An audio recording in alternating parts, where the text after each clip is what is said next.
If you're looking to maximize your cash flow in today's real estate market, our returning guest has proven that house hacking and co-living are not just trends, they are real strategies that deliver serious returns.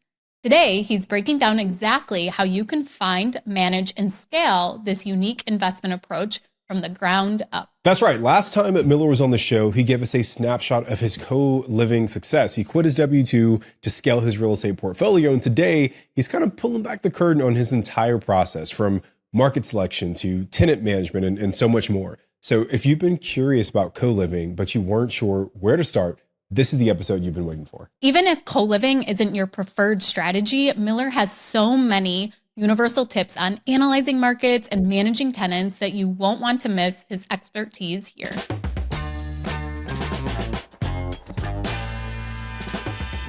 This is the Real Estate Rookie Podcast, and I'm Ashley Kerr. And I'm Tony J. Robinson and Miller McSwain. Welcome back to the Real Estate Rookie Podcast. Yeah, thanks for the invite back. This is a second time, so not a two-timer. I think that's kind of a bad thing, but we'll just say it's like I'm a second timer. Maybe that sounds a little better. So yeah, thanks for the invite back, guys.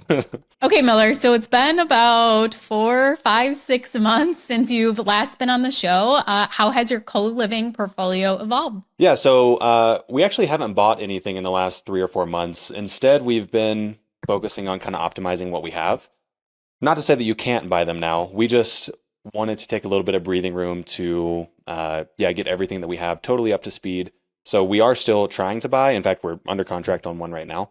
But we just really tightened up our requirements to give us some breathing room to work on what we currently have. So it's like, yeah, if a fantastic deal does fall in our lap, let's work on it. But in the meantime, what we're doing is looking at the properties that we purchased previously, especially earlier on in our co-living journey. And we're looking at spaces that we can optimize and increase the income on the properties that we currently have. So that's like the very first property that we bought. There is an extra family room that we never touched because we never considered converting the extra space to a bedroom. So we're doing things like that now. Some garages that are attached that are like extra 500 square feet. We're working on doing some conversions like that right now. So Miller, you've also been pretty busy with a special project for BiggerPockets. Can you tell us about that? Yeah, so last time I was on, I said I was writing a co-living book. I'm happy to say I've written the co-living book now, and it is coming out with BiggerPockets. I think it'll be out when this episode drops. So if anyone is interested in getting this high cash flow that we'll be talking about today, you can go to colivingbook.com, and we actually have a 25% off deal there that'll redirect you to the BiggerPockets bookstore. So super excited for people to get it in their hands. Yeah, congratulations, Miller. Thank you. So Miller, some might say that co-living is like one of the hottest new trends of 2025. And I know Ashley and I have talked about it a lot on this podcast as well, since interviewing you and some other guests.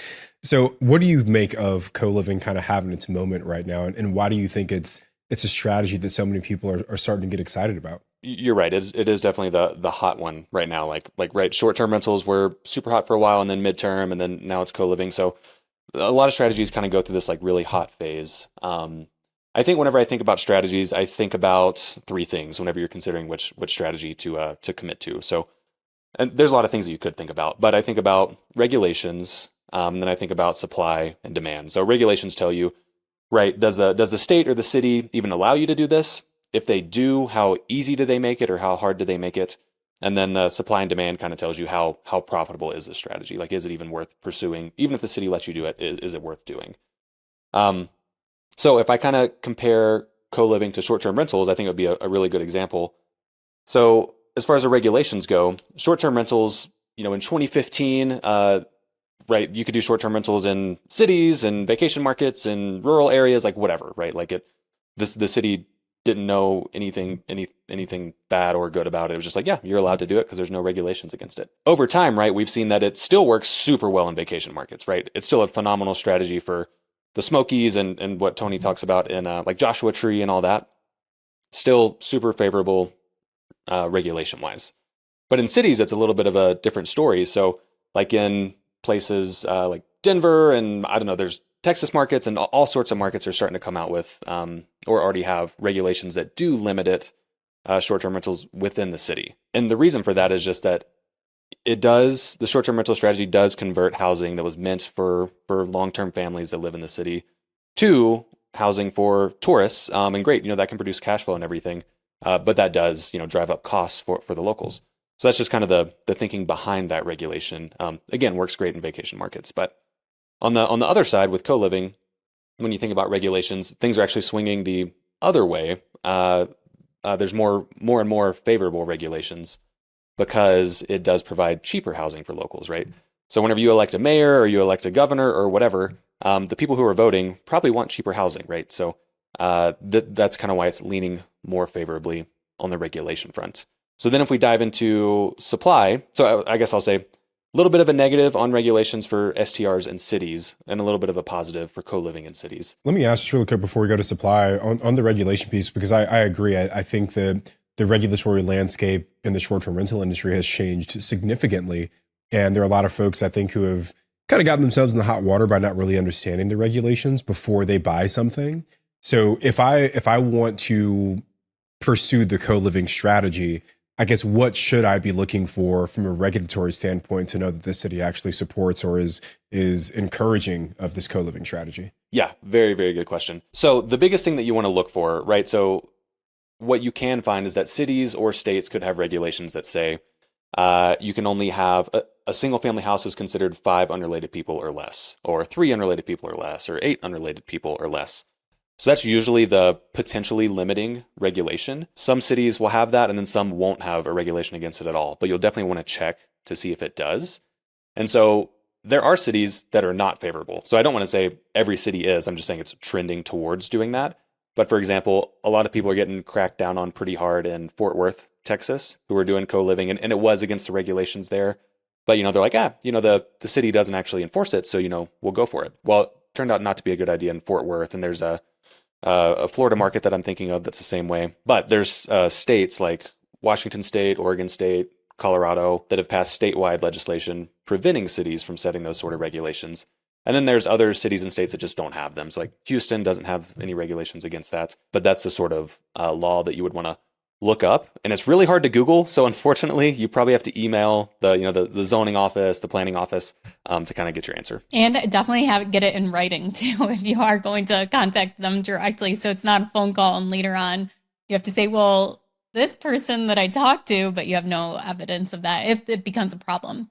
So I guess, Miller, a follow-up to that is short-term rentals. There was no regulation in a lot of areas. And then there was regulation. Do you think there is, that's something to be aware of with co-living, that you should be aware of how regulation can change, that if this does become such a saturated strategy and become more popular, that you could be at risk of that? I mean, yeah, sure, it's good to be aware of, but I don't foresee more regulations being put on it that are anti-co-living. Right. So like with short-term rentals, it's not like there were rules against it and then people took them away. It's like, no, rules were put in place to prevent it. So that could be a possibility. But when you do break down the supply and then specifically the demand, there is a lot of demand for this strategy. And like I said, it serves a different purpose. You're trying to lower housing costs for locals. So in particular, that's, I think, what makes it very defendable legislatively and regulatory, is just that it does provide that lower cost of housing versus, doing the opposite and just making investors money. It's a win-win. If you're in an HOA, yeah, I see that being very, very likely, right? If you're buying in an HOA and it doesn't have good parking, and so all of a sudden you're parking in front of the other people's houses and all that, yeah, they're going to get mad and they're going to put new regulations in place, and that's not great. So you do have to be careful where you buy. But I think that's harder and harder to do at the city level when you have a mayor that's serving some NIMBY people, but then also some people who need the affordable housing, and then people in the middle who care about either way. It gets much harder for them to put such regulations in place that make things more expensive the larger you go up. So at the HOA level, I think that definitely could happen. So regulations are big, right? And I think that's one thing to look for as rookies are thinking about what market to go into. But I guess, Miller, what other kind of key indicators should we be looking at to evaluate a market's worthiness when it comes to co-living? Yeah, so a big one is demand for the room rentals, right? The best way that I've found to kind of infer, kind of estimate what the demand is in a city is looking at the rental unaffordability there, right? So if there's people in the market that don't make a lot of income and their rentals are also expensive at the same time, so it's like, hey, I don't make a lot and I have to spend a lot of what I make on the rental, then all of a sudden there's a huge opportunity to come in and provide something that's cheaper so that they can get their financial house more in order, right? So they have more money to save or do whatever they want to do with it, but it's not all going towards housing anymore. So that's an awesome indicator that you can look at, piece of data. And the way that you would get that is look up the studio rents in a market. So you can do that on apartments.com. That's a super easy place to do that. And then you can look up the salary for an individual in an area. And I usually go to pay scale for that. So whenever you divide those two, it's like the higher that is, it means the more unaffordable it is for the typical renter there. So there's likely more demand for the rooms. Yeah, as a follow-up to that, like, do you see that this strategy works better in like major metros? You know, like I'm in Los Angeles, right? One of the most unaffordable places to live, right? Or New York City. Does it work better in a city like that? Or is it better in maybe like a smaller suburban or even rural town? Yeah, great question. So yeah, I think there could be more demand, right? In like the Los Angeles, the whatever, because of how expensive the rents are in comparison to the income. But the other thing that you have to take into consideration is how expensive are the houses, right? So I'm sure there it's, extremely expensive versus if you're looking in, a town with 450,000 median purchase price, maybe there's a little bit less demand there, but maybe the house is like a third, a fourth, a fifth, a sixth of the cost. So another good indicator or a piece of data that you can look at is the room rent to price ratio, right? So that's another one that you should consider. So if you've heard of the 1% rule, right? That's essentially what does this property rent for as a long-term rental, and then divided by how much does this property cost.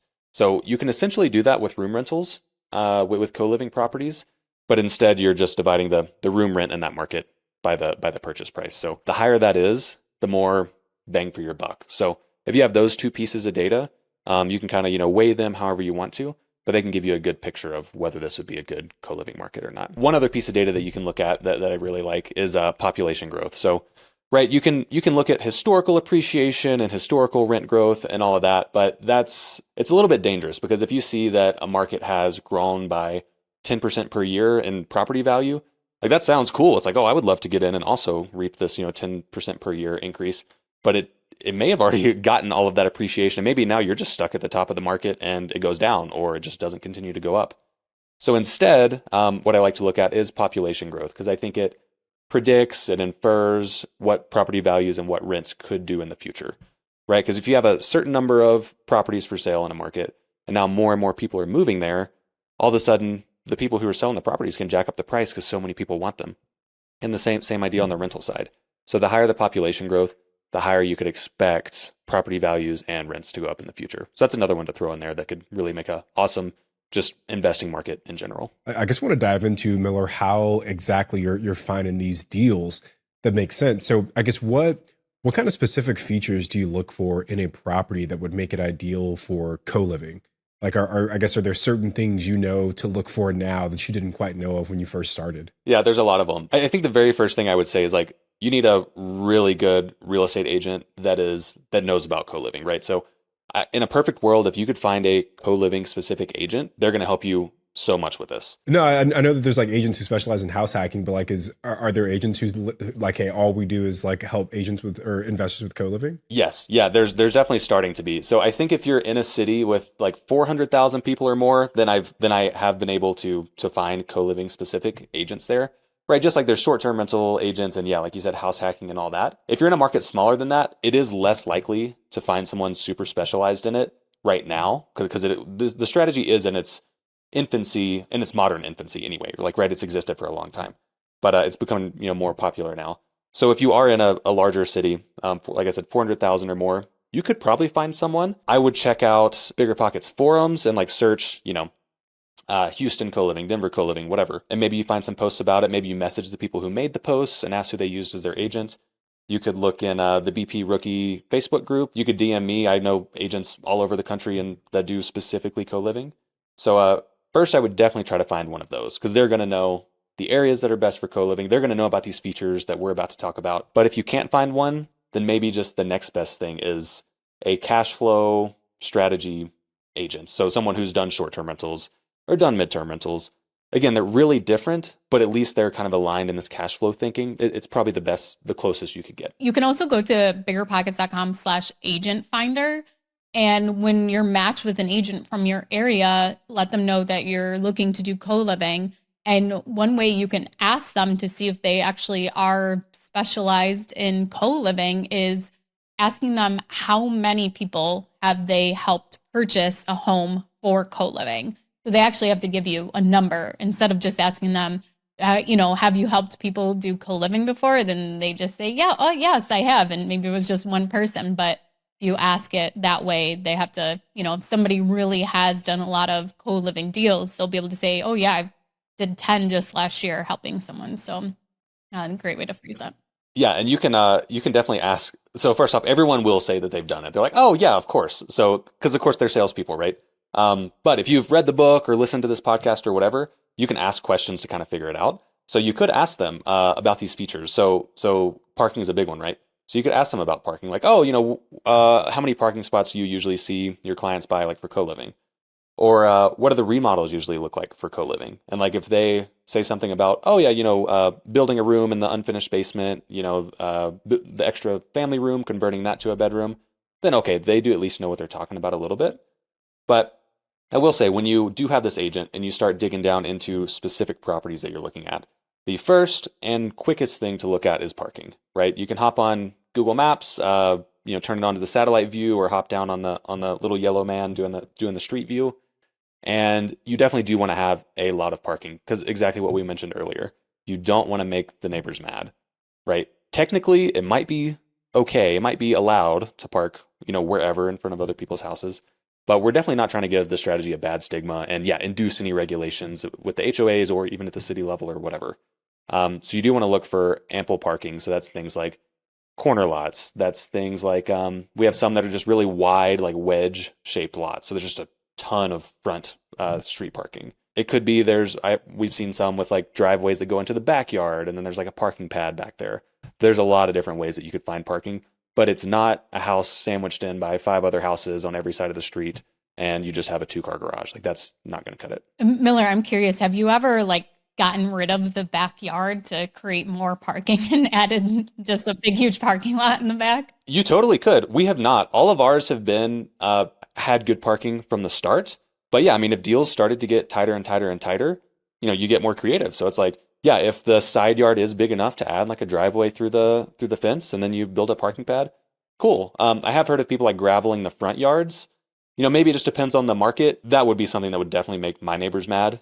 Depends on the neighborhood and everything, right? So, but definitely keep the neighborhood in mind while you're at it. So what are some of the other things we should have in our buy box when going after a co-living property? So once you've identified whether parking works or not, now you can dive in and look at a few other things. So you can look at things like property square footage. The bigger the property, the better, right? Because if you think about let's just say like a 1,500 square foot house that's 3 bedrooms, let's say. You have a kitchen, you have a living room, and then you have 3 bedrooms, and that's probably it.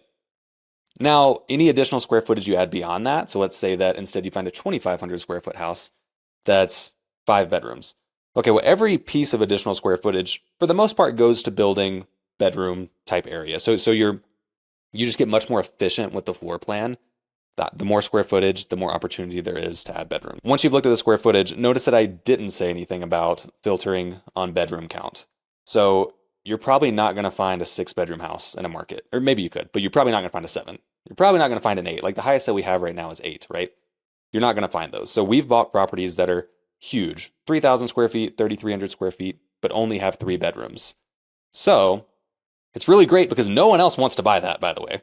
No family wants to buy a 3,000 square foot house with only 3 rooms. Like they probably have 3, 4 kids. They need more rooms than that. So you're able to kind of negotiate on them. And then once you buy it, we finish the basement. We turn the dining room. We turn the, whatever, the game room, the theater. So I would not filter on bedroom count. That's where your expertise as a co-living investor comes in, and you're able to do things that other investors or homeowners don't. Miller, I guess on that point of the bedroom count, converting rooms to bedrooms, is there a permit process you're following so that when you go to resell it, it's now an 8-bedroom? Do you have to put a closet in each one? What are the things that you're actually doing to convert them to bedrooms? That's where it gets kind of weird, right? Because it's like, okay, if I'm buying this giant house, like I said, 3,000, 3,300 square feet, and I'm making it 8 bedrooms, yeah, when I go to sell, who's going to want to buy this, right? Like that looks great and it produces a lot of cash flow, but who's going to want to buy this thing? So, it's up to you as the investor, but I will say if you're doing like a permanent modification, like a permanent addition, like we've done things like extend a balcony on the interior to add like 200 square foot of living space that we turned into a bedroom. We've done things like, finished basements, right? Like these like sort of permanent additions, you probably do want to have in that listing when you go to sell it in 10 years. Like, oh yeah, now there's an extra 200 square feet. Now there's an extra 1,000 square feet in the basement. And it went from a 4-bedroom or a 3-bedroom to a 5-bedroom. Like that looks great whenever you go to sell. There are some like more temporary modifications that you do though. Of course, I'll say you should always do everything to code. Like no matter what, things should be safe, things should be clean and all of that. So this isn't necessarily advice, but there are more temporary modifications like adding a door to an office, like, okay, now it's a bedroom. Or a dining room. Like when you're co-living, do you really need a dining room? Yeah. So for those sort of things, maybe it's up to you on those. Yeah. Okay, so we've went through a couple things. Is there anything else that we need to really consider for our buy box? As far as building a bedroom goes, like you asked about what do you need in a bedroom. So it varies by city, varies by state. But generally, you're going to want a closet, like you said. And the other big requirement is having 2 forms of egress. So this is along those lines of safety. If there was a fire in the house, which, you could totally build bedrooms without the proper egress, but if you do this at scale, eventually there's just going to be a fire. Like if you have 20 properties, one of them's going to catch on fire one day.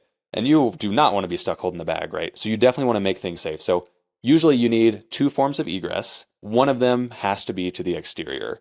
So the door to enter the room, right? That's one form. That's great.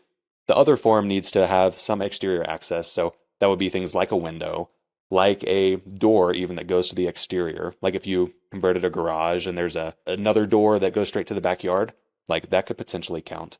So make sure you have the closet, make sure you have the 2 forms of egress, and make sure you have the appropriate electrical outlets and lighting and it's not super small, things like that. So Tony, I know what you're thinking. You were going to turn your walk-in closet, rent it out, but that won't pass. It's a legal bedroom. So from a renovation standpoint, Miller, are there any other, I guess, priorities that you started to focus on? Right? Because you've been doing this for a while now, so I'm sure maybe there were things you weren't doing initially that you're like, hey, we're going to do this every single time now. But just from a renovation standpoint, how have priorities kind of changed for you? Yeah, they've changed a lot. So in the beginning, our very first house hack. So I should say this is a fantastic house hacking strategy, right? Whenever you're house hacking, you're buying a property and you're just renting pieces of it out in some way. Like you're making money on it somehow. So you could, short-term part of it, you could mid-term part of it, or you could rent out the rooms. And so co-living is fantastic for house hacking, right? So whenever we bought our first house hack, it was a flip. It had like just been flipped and we're moving into it now. And we didn't do anything to it. It was like, yeah, it's a 5-bedroom house and it broke even. Like whenever we left, it would break even. And that's all we knew how to do. It's like, oh, if it breaks even, that's a good investment. Like that's what we were kind of hearing at the time. Since then, now we cash flow a lot, enough to where like we can actually replace our incomes and do all of that.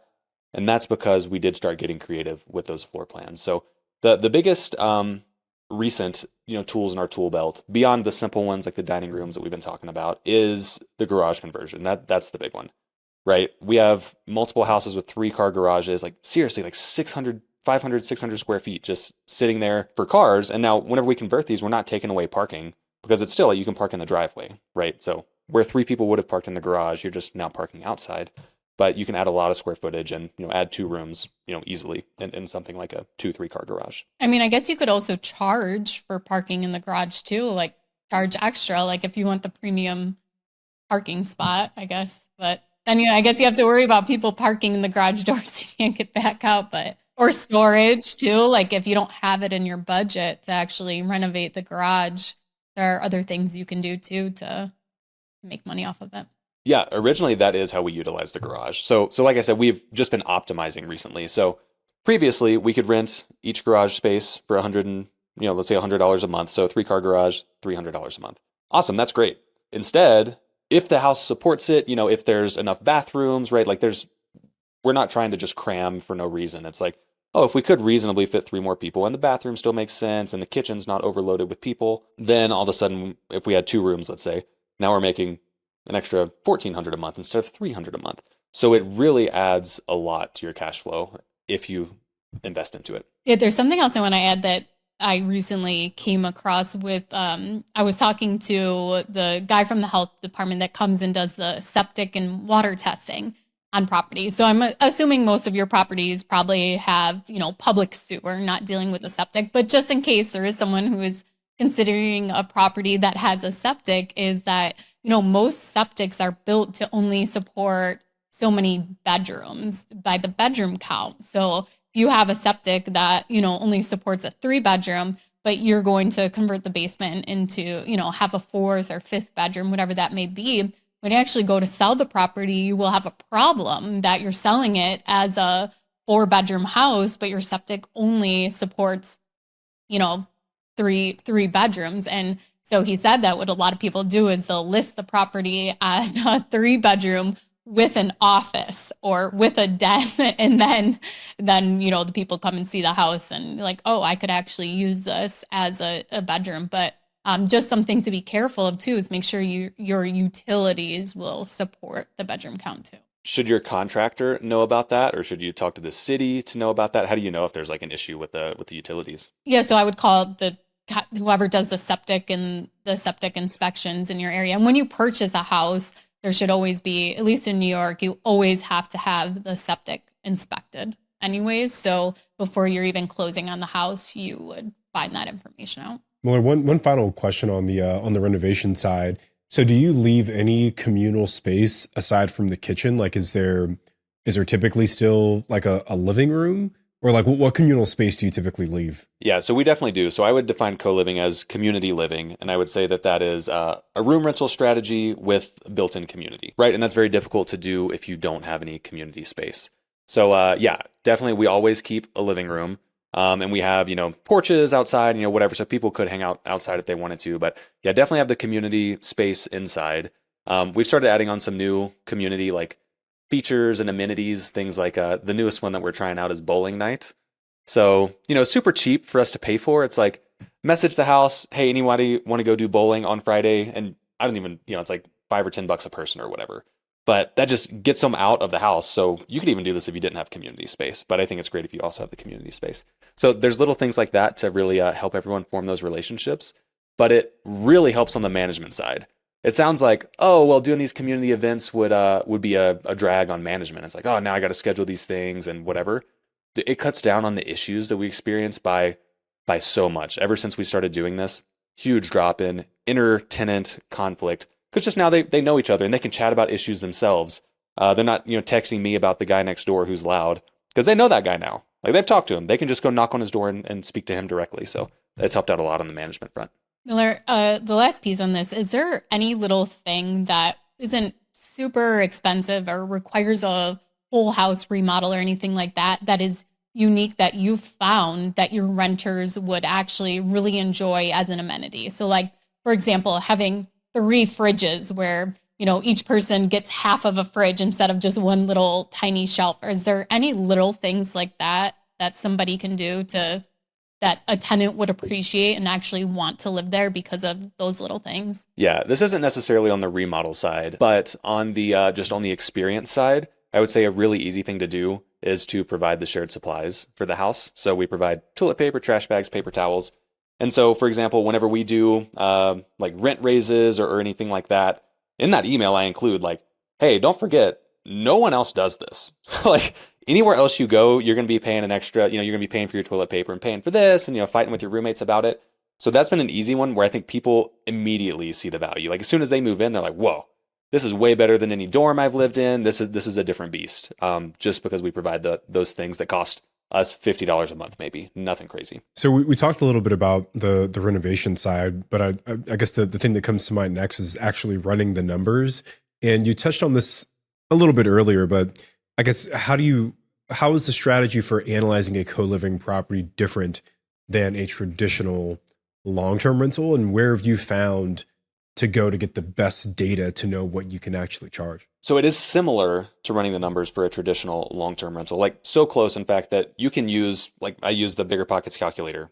I think that's a fantastic tool because it'll make sure that you don't forget any of your inputs, right? Like whenever you go through that page, it's going to remind you, hey, what are repairs and maintenance? Hey, what is CapEx? Hey, all of these things. But the difference is, you're still going to have your down payment. You're still going to have certain things, But the unique things about co-living are, one, the rooms are going to be, the rents are going to be different, right? You need to know what a room rents for. One quick way that you can find that, this is sort of a plug because it's my thing, but if you go to colivingpro.io/rent calculator, we have it's essentially like Rentometer or like BiggerPockets rent estimator, but specifically for rooms. You can go there and punch in your city and is it a room with a private bath, room with a shared bath? And we have like a lot of data at this point, so there's some estimates that we can give you. Otherwise, you can go on Zillow, Facebook Marketplace, and like comp to other rooms that are listed, right? So that'll be different. Your rents will be different. Then there's some unique expenses that you'll have. So you will be paying for utilities. You're not going to do that with a long-term rental, right? So you need to talk to the utility companies, figure out what that's going to cost, or if you live in the market, you probably know what it's going to cost. So you need to include that. You'll probably have a cleaner, right? Like that helps again a ton on the management side. We pay a little bit for it, $80, $100 a month is what we're paying, but huge on the management side, reduces the headaches. If you do the shared supplies, include that. Lawn care, basically anything that tenants would pay for in a long-term rental, you should probably be paying for in a co-living rental yourself. And you make so much more income that it's totally worth it. So it's very similar than if you had the property as a short-term rental. You're paying for a lot of those same things. So Miller, give us an example of a property of how good is the cash flow? The most recent one that we bought, I guess I'll use because it was in like the higher interest rate environment. Like I said, we haven't bought anything in 3 or 4 or 5 months. So the last one that we bought was probably more similar to what you could buy today, since we're still, at like 7% or something like that. So this one was at like 7.5% interest, I think. And even with that, it's an 8-bedroom house now. I think we bought it as 4 or 5. And so we added, the basement was finished, but it was just totally open. I think they called it a flex space or a game room or something like that. But anyway, totally untapped space. So we put up 3 walls total, I think, to make 3 rooms. And that was it. So it was a super easy remodel. Like cost us 12 grand, 15 grand, nothing extraordinary. Like a house hacker could put probably 20 grand down on this property and then spend an extra 10 or 15 or whatever building these rooms. And with that, we produce like $2,000 a month in cash flow. I would say like to be like on the more like conservative side. Now that is a 25% down type situation, right? So for rookies who are house hacking and you're living there, I will say your cash flow would be lower. I don't know exactly what it would be on this, but it would be over 0. You're probably like 500 to 1,000 by the time that you move out. But your cash on cash return would probably be stupid high, like 50, like ours is 12%. But if you only put 5% down, you're probably at way higher than that, right? 50%, something stupid. 2 quick follow-up questions on that, Miller. What market is that property in? Colorado Springs. So it's very median priced market. Like I think this one costs 500 and our that's pretty close to the median for the country. I think like 450, 460. And how long did your renovation take to take it from a 4-bedroom to an 8-bedroom or 5 to an 8? This was my big learning lesson. The smaller the remodel, the better by far. This one was probably 6 weeks, like 4 to 6 weeks.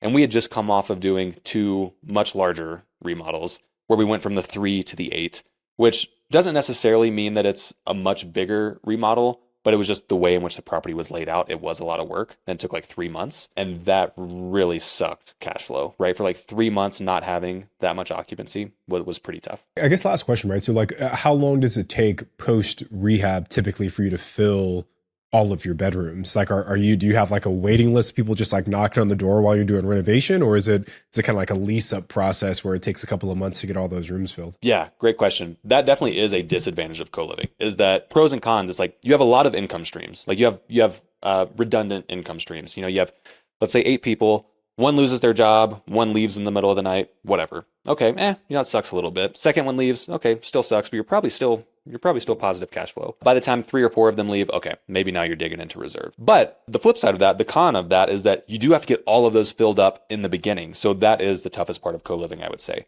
Depends on the market and how much demand there is. The market that I'm in, I didn't know all of this about market selection that I talked about today whenever we first purchased. We don't have the most demand. There are cities with way more demand than we have, honestly. So we probably move slower than certain markets. But we can usually lease up about a room a week with no issue, like pretty naturally without pushing anything too hard. So 8-bedroom house probably takes us about, 8 weeks or 2 months to get it totally filled up, I would say. You told us, once you've got the property, it can take a week or so to get somebody in there. but how long on average are people actually staying? Are they signing 1-year leases?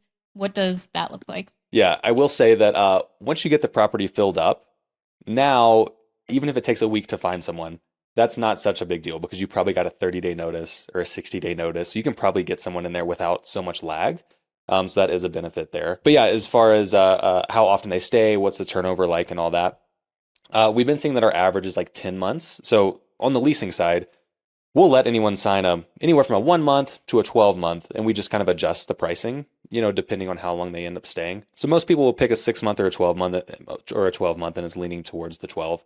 But one thing that we've done recently to really help our retention is that previously, whenever their lease would expire, we would automatically turn month to month.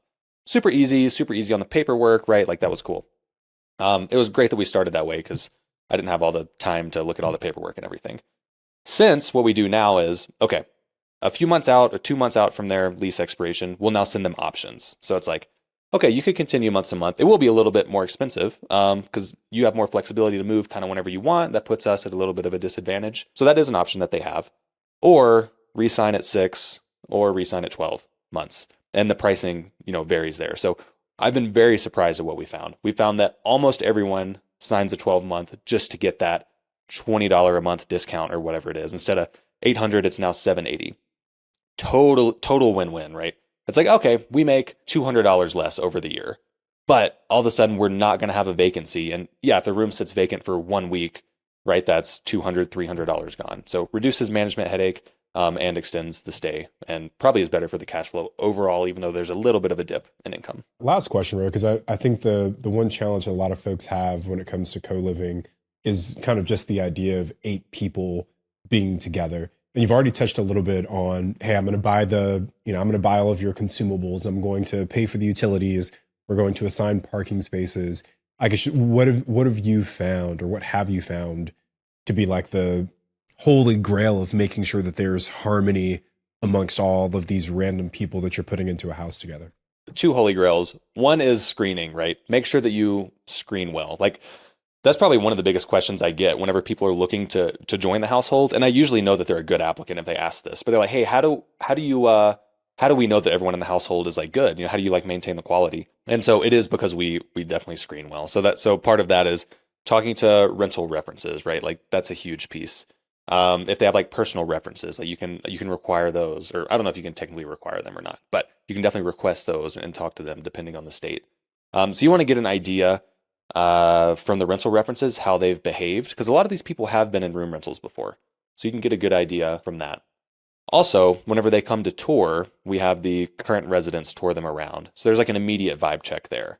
If it doesn't fit well, then I hope the person excludes themselves, because you want it to be a good vibe in the house.